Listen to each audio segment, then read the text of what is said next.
Hvad nu, hvis jeg rejste mig op i stedet for, og sagde et par ord? Sagde et par ord om dig. Et par ord om, hvor syg du var i din barndom. Hvordan du altid skulle ødelægge alting for de andre glade børn.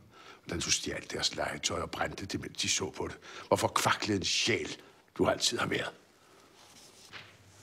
Du kan også fortælle om, hvordan din far og mor måtte tage til Frankrig og prøve at få dig ud af et nervesanatorium, hvor du lå lige så syg i hovedet, som du altid har været, pumpet op med medicin til stor fortvivlelse for din mor.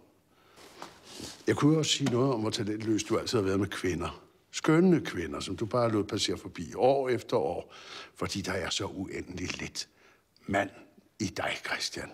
Jeg kunne også holde en tale om dig og din søster. Hvad? Hvad siger du til det? Sagde hun nogensinde farvel til dig, Christian? Hvad? Nej. Var der et kort, et brev eller noget? Nej, intet. Det var der på en mærkelig måde til os andre. Og det var der måske nok en grund til.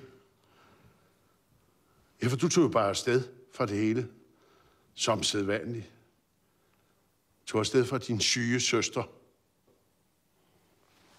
Jeg husker dagene, hvordan hun altid spurgte til dig ved aftensmaden, hvordan hun får ind til telefonen hver gang den ringede, fordi hun troede, det var dig. Men det var aldrig dig, Christian, for du var som sædvanligt kun optaget af dig selv og dit eget syge sind. Og nu kommer du så her i aften og kaster smus på den familie, der altid har villet dig det godt. Din mor synes, du skulle tage afsted. Hun vil ikke se dig mere. Men det synes jeg nu ikke. Nej, jeg synes, du skal blive siddende her og mærke, hvordan det er at spytte sin familie i ansigtet.